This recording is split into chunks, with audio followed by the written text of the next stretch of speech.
after independence, most post-colonial governments have tended to keep the same approaches, whether in terms of housing solutions and building plans and all that. They have been following the colonial tradition. They retained that. Now, increasingly, we are coming to a situation whereby the cities are not functioning as they are expected to.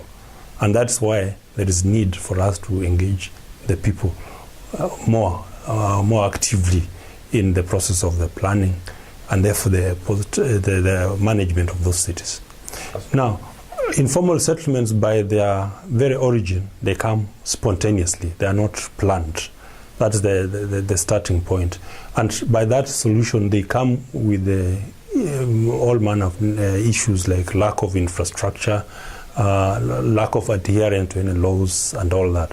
Now, in these communities, we have the option, which most post-colonial governments used to do, to demolish them and evict these people, and then offer them no alternative solutions.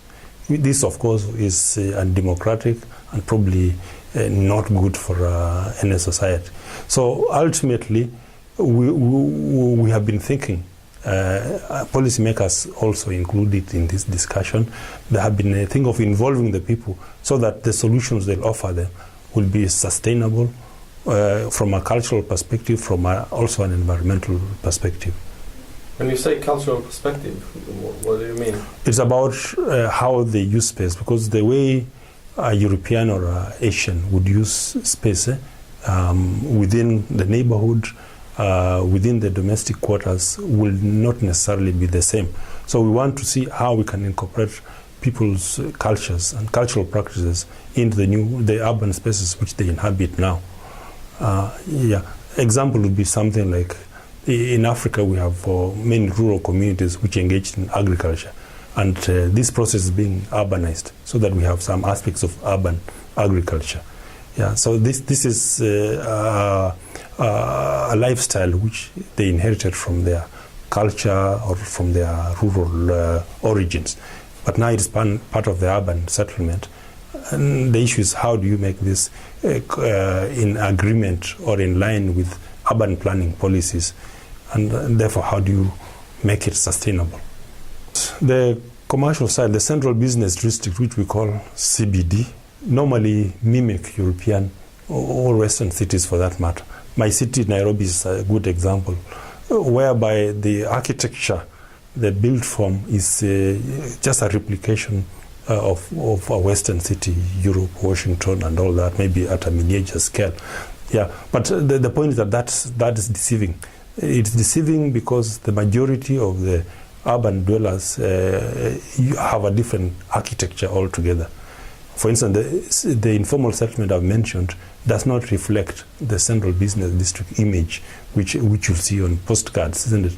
You'll also look at the neighborhoods, the residential neighborhoods, formal and informal, having a character that is totally unlike what you see in the central business district.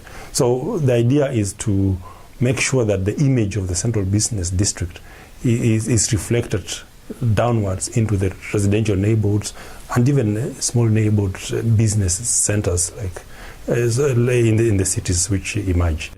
Investment in architecture that does not involve people will not generate the necessary outcome. So for instance, if you plan to invest in a shopping mall in a dysfunctional neighborhood, it will not function as well as possible.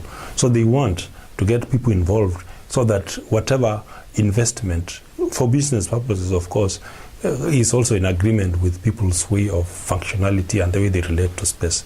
So the private sector is increasingly involved, and that's why we have this concept of trying to create public and private partnerships in this architecture that is emerging in our African cities.